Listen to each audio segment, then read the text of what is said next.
Simple harmonic মোশনের হচ্ছে দুইটা composition থাকে এবং দুইটা কম্পোজিশনে দুইটা সিম্পল হারমোনিক মোশন নেওয়া হয় এবং দুটাই হচ্ছে সেম পিরিয়ডে নেওয়া হয়। সিম্পল হারমোনিক মোশন দুইটা নেওয়া হবে এবং সেম পিরিয়ডেরই নেওয়া হবে, কিন্তু একটা হয় প্যারালাল টু ইচ আদার আর একটা হয় right angle to each other, মানে একটা সমান্তরালে থাকে আর একটা হচ্ছে সমকোণে থাকে। তো যখন আমি দুটা সিম্পল হারমোনিক মোশন এবং প্যারালাল নিয়ে কাজ করব, সেই ক্ষেত্রে হচ্ছে আমাদের দুটার আলাদা আলাদা ডিসপ্লেসমেন্ট, আলাদা আলাদা অ্যামপ্লিটিউড আর আলাদা আলাদা ইনিশিয়াল ফেজ ধরতে হবে। সো ইনিশিয়াল তো আমি যদি টোটাল ডিসপ্লেসমেন্ট হিসাব করতে যাই তাহলে দুটা ডিসপ্লেসমেন্ট একসাথে যোগ করে দিতে হবে। সেই ক্ষেত্রে আমাদের A1 A2 sine omega t, এখানে ওমেগা টি আলাদা হবে না, এই দুটা সেম থাকবে। তো অ্যাঙ্গুলার ভ্যালু ফ্রিকোয়েন্সি হচ্ছে সেম থাকছে এখানে। আচ্ছা, এখানে হচ্ছে সাইন এ প্লাস বি এর সূত্রে এটাকে ভাঙানো হচ্ছে। সাইন এ প্লাস বি এর সূত্র হচ্ছে সাইন এ কস বি প্লাস কস এ সাইন বি। তো এখানে এটাই করা যে একবার হচ্ছে সাইনের সাথে ওমেগা টি কে দেওয়া, তারপর হচ্ছে কস কে এই ফাই এর সাথে দেওয়া, আবার হচ্ছে কস কে ওমেগা টি এর সাথে দেওয়া, আর সাইন কে এখানে কস কে ওমেগা টি এর সাথে দেওয়া, আর সাইন কে হচ্ছে ফাই এর সাথে দেওয়া। তো এইভাবে করে আবার একইভাবে এখানেও একই সূত্র, প্রথমে সাইন কে ওমেগা টি এর সাথে দেওয়া, কস কে এটার সাথে দেওয়া, এরপর কস কে ওমেগা টি এর সাথে দেওয়া, আর হচ্ছে সাইন কে এটার সাথে দেওয়া। এটা করে হচ্ছে এইটা আর হচ্ছে এটা পাওয়া যায়। এরপর এই A1টা হচ্ছে এই ব্র্যাকেটের ভেতর গুণ করে দিব, একবার হচ্ছে এটার সাথে আরেকবার হচ্ছে এই পোর্শনের সাথে। তাহলে আমরা প্রথমে এই সূত্রটাকে ভেঙে হচ্ছে এটা পেলাম, আর এই A1টা হচ্ছে এটার ভেতরে ডিস্ট্রিবিউট করে দিব, আবার A2টাকে এটার ভেতরে ডিস্ট্রিবিউট করে দিব, তাহলে হচ্ছে আলটিমেটলি হচ্ছে এটা পাচ্ছি।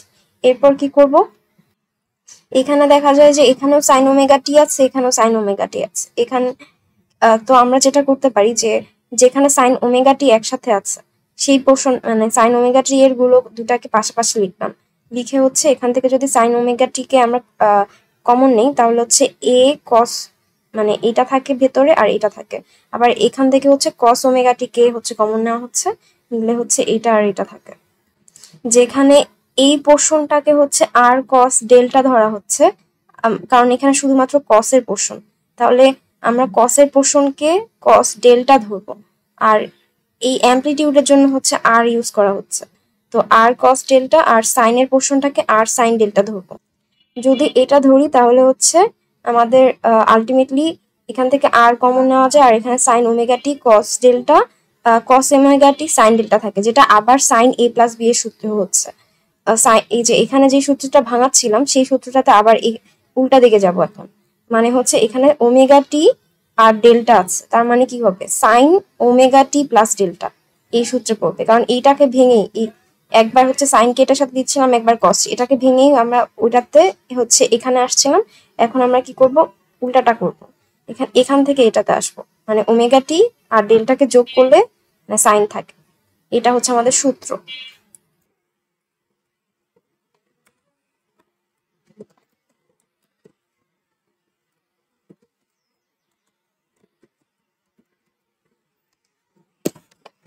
মানে এখানে আমাদের আলটিমেটলি হচ্ছে এই সূত্রে ভাঙা হচ্ছে, একটা হচ্ছে সাইন এ প্লাস বি থাকলে সাইন এ কস বি কস এ সাইন বি। তাহলে আমাদের রেজাল্টেন্ট ডিসপ্লেসমেন্টে, মানে আমরা যদি দুটা প্যারালালি রাখি তাহলে প্যারালালি দুটার ক্ষেত্রে আমাদের রেজাল্টেন্ট ডিস্টেন্স হচ্ছে এটা আসবে, যেখানে ডেল্টা হচ্ছে ইনিশিয়াল ফেজ, আর আমাদের রেজাল্টেন্ট যে মোশনটা এটা ছিল আমাদের রেজাল্টেন্ট ডিসপ্লেসমেন্ট। এখন এই রেজাল্টেন্ট ডিসপ্লেসমেন্ট থেকে আমাদের যদি অ্যামপ্লিটিউড বের করতে বলে সেক্ষেত্রে আমরা কি করব, এই দুইটা ইকুয়েশনকে আলাদাভাবে স্কোয়ার করব, এটাকে স্কোয়ার করব, মানে এটার উপর হোল স্কোয়ার হবে, এটার উপর স্কোয়ার হবে, এটার উপর হোল স্কোয়ার, এটার উপর স্কোয়ার। সো এটাই, তারপর দুইটা স্কোয়ার করার পরে যেটা আসলো সেই এই দুটাকে যদি যোগ করি তাহলে এটার যোগফল এক সাইডে থাকবে, এটার যোগফল এক সাইডে থাকবে, সেটা হচ্ছে এখানে করা হচ্ছে।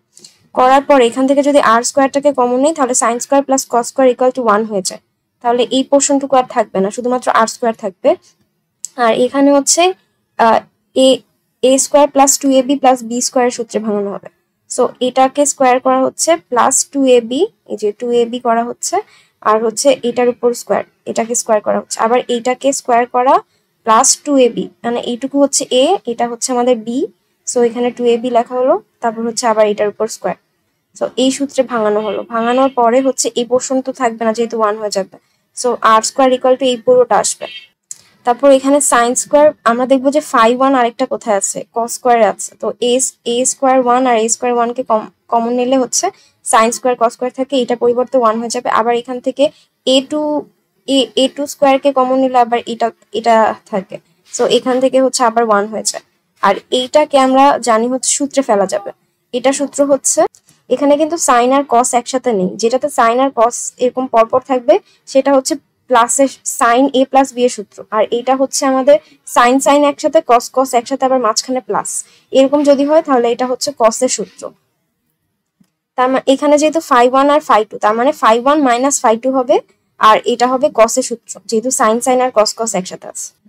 আর এখানে হচ্ছে এগুলো যেহেতু ওয়ান হয়ে যাচ্ছে, সো এখানে শুধুমাত্র এ ওয়ান স্কোয়ার আর এ টু স্কোয়ার থাকে। আর এই পুরো জিনিসটা আসলো কিভাবে, এখান থেকে এই দুইটা থেকে হচ্ছে আমরা টু এ ওয়ান আর এ টু কে কমন নিচ্ছিলাম, তাই হচ্ছে এইটা প্লাস এইটা থাকে। তো আর স্কোয়ারের এখানে আর স্কোয়ারটাকে ওই সাইডে দিয়ে দিলে হচ্ছে এটা রুট ওভার হয়ে যায়। আমরা জানতাম আর ছিল হচ্ছে অ্যামপ্লিটিউড, সো আমরা এখন যেটা পেলাম সেটা হচ্ছে রেজাল্টেন্ট অ্যামপ্লিটিউড। তাহলে এটা আমরা হচ্ছে প্যারালালে থাকলে রেজাল্টেন্ট অ্যামপ্লিটিউডের সূত্র এটা, আর প্যারালালে থাকলে রেজাল্টেন্ট ডিসপ্লেসমেন্টের সূত্র এটা।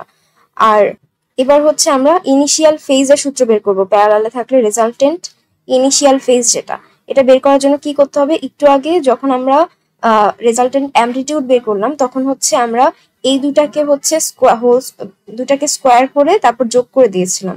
আর যখন হচ্ছে ইনিশিয়াল ফেজ বের করবো তখন দুটাকে ভাগ করব, এই পক্ষ এই দুটা ভাগ হবে, এই সাইডেও ভাগ হবে, এই সাইডেও ভাগ হবে। যদি ভাগ করি তাহলে হচ্ছে আমাদের এরকম দেখাবে। সো এটা ভাগ করার পরে যেটা আসলো, আমাকে এটাকে হচ্ছে আর আর কাটাকাটি চলে যাবে, আর sine sine divided by cos হচ্ছে ট্যান হয়ে যায়, আর এই ট্যানটাকে ওই সাইডে নিয়ে গেলে ট্যান ইনভার্স হয়ে যাবে, যেটা হচ্ছে ডেল্টা সূত্র পাবো। আর ডেল্টাটাই হচ্ছে আমাদের ইনিশিয়াল ফেজ। এখন প্যারালালে থাকলে কিছু স্পেশাল কেস থাকে। এখন স্পেশাল কেসগুলো কি কি, যদি সেম ফেজে থাকে, সেম ফেজে থাকলে হচ্ছে আমরা phi one minus phi two equal to zero ধরবো, মানে আমাদের যে রেজাল্টেন্ট অ্যামপ্লিটিউড এখানে phi one minus phi two zero ধরবো। যদি জিরো ধরি তাহলে কসের ভ্যালু ওয়ান হয়ে যাবে, মানে কস 0 ডিগ্রি ভ্যালু তো ওয়ান, সো এখানে কস 0 ডিগ্রি হয়ে যাবে, জিরো ভ্যালু ওয়ান। সো আমাদের এই পুরোটুকু পোর্শন থাকবে শুধুমাত্র আর আর এর রুটের ভেতরে। So R equal to root over এইটুকু থাকে, এবং এটাকে হচ্ছে এ মাইনাস বি হোল স্কোয়ারের সূত্রে পড়ে, যেহেতু এ square minus two A B plus B স্কোয়ারের সূত্র। সো হোল স্কোয়ারের রুট কাটাকাটি চলে যায়, শুধুমাত্র এ ওয়ান মাইনাস এ টু থাকবে। এখন এটা তো আমরা দেখলাম যে যখন হচ্ছে, সরি এখানে একটা ভুল হলো, সেটা হচ্ছে আমরা এটা তো অন্যটা দেখলাম, আমাদের যখন হচ্ছে phi one minus phi two equal to zero হবে তখন হচ্ছে কস 0 ডিগ্রি মান হচ্ছে ওয়ান হয়ে যাবে, তখন প্লাস টু এ বি থাকবে। সো এ প্লাস বি হোল স্কোয়ারের সূত্র করবে এটা, যেহেতু এখানে প্লাস আছে। তো কারণ হচ্ছে আমাদের সূত্র এমনিতেও প্লাসই ছিল, সো এটা প্লাসই হবে।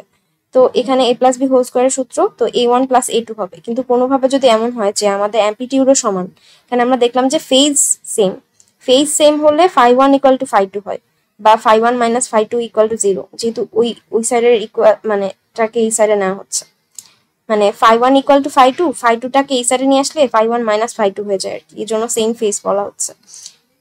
তো যাই হোক, যখন অ্যামপ্লিটিউডও সেম হবে তখন কি হবে, এখানে এ ওয়ান এ টু এর জায়গায় এ ওয়ান লিখতে পারবো, তখন টু এ ওয়ান মানে হচ্ছে দুইটা এ, মানে আলটিমেটলি দুইটা অ্যামপ্লিটিউডকে গুণ করলে যেটা পাবো সেটাই হবে আমাদের হচ্ছে রেজাল্টেন্ট অ্যামপ্লিটিউড।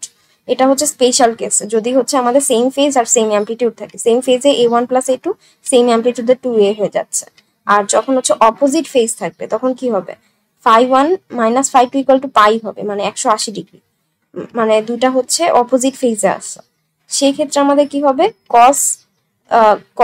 কস পাই মানে কস 180 ডিগ্রি হয়ে যাবে। মানে এই যে এই সূত্রটার ভিতরে এখানে যদি ফাই ওয়ান মাইনাস ফাই টুর জায়গায় হচ্ছে পাই বসাই তাহলে হচ্ছে 180 ডিগ্রি হয়ে যাবে। 180 degree cos 180 degree equal to minus one, তার জন্য ওই মাইনাস ওয়ান গুণ হলে এখানে হচ্ছে মাইনাস চলে আসবে।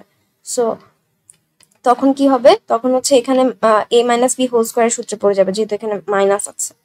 তো এ মাইনাস এই স্কোয়ার আর রুট ওভার কাটাকাটি গিয়ে এ ওয়ান মাইনাস এ টু থাকবে যখন অপোজিট ফেজে, তাহলে অপোজিট ফেজে মনে রাখতে হবে পাই হয়, আর সেম ফেজে হচ্ছে জিরো হয়। এরপর কি করব, এরপর হচ্ছে যেহেতু আমাদের সেম অ্যামপ্লিটিউড সমান হচ্ছে, সেক্ষেত্রে আমরা কি করব, এ ওয়ান আর এ টু যেহেতু সমান, তো সমান দুইটা জিনিস বিয়োগ করলে বিয়োগফল শূন্য হয়ে যায়, তো সেজন্য জিরো। আরেকটা স্পেশাল কেস হচ্ছে আমাদের যদি ফাই ওয়ান আর ফাই টু ডিফারেন্সটা যদি 90 ডিগ্রি হয়, মানে পাই বাই টু হয়, সেক্ষেত্রে cos 90 ডিগ্রির ভ্যালু হচ্ছে আমাদের cos 90 ডিগ্রির ভ্যালু 0। তো cos 90 ডিগ্রির ভ্যালু যদি 0 হয়, আমরা মানে আমাদের রেজাল্টেন্টের সূত্র তো এটা ছিল, এখন এখানে যদি 0 বসাই তাহলে 0 সাথে গুণ করলে এই পুরোটুকুই 0 হয়ে যাবে, শুধু থাকবে হচ্ছে এই যে এই পোর্শনটুকু থাকবে। তাহলে এই পোর্শনটুকু থাকলে আমাদের এখানে কি লিখতে হবে, এখানে হচ্ছে শুধুমাত্র এতটুকু থাকে a1 square plus b1 square. আমাদের যদি এমন হয় যে এই দুটা সেম অ্যামপ্লিটিউড হয়, তার মানে তো এই দুটা সমান, তাহলে আমরা 2an স্কয়ার a স্কয়ার বলতে পারি, 2a স্কয়ার। তার মধ্যে এর যেই স্কয়ার আর রুট কাটাকাটি চলে যাবে, শুধুমাত্র √2a থাকবে। তাহলে হচ্ছে অ্যামপ্লিটিউড তিনটা কেসে দেখলাম, একটা হচ্ছে সেম ফেজ, একটা হচ্ছে অপোজিট ফেজ, আর একটা হচ্ছে যদি π/2 হয়, অপোজিট ফেজে পাই হয় আর সেম ফেজে হচ্ছে 0 হয়। সো এভাবে করে কসের ভ্যালু বসিয়ে আমরা একটা সেম ফেজের ক্ষেত্রেও সেম অ্যামপ্লিটিউড বের করছি, মানে সেম অ্যামপ্লিটিউডটা কি হচ্ছে সেটাও বের করছি, অপোজিট ফেজের ক্ষেত্রেও সেম অ্যামপ্লিটিউডটা বের করছি, আবার ডিফারেন্সের ক্ষেত্রেও হচ্ছে সেম অ্যামপ্লিটিউডটা বের করে নিচ্ছি।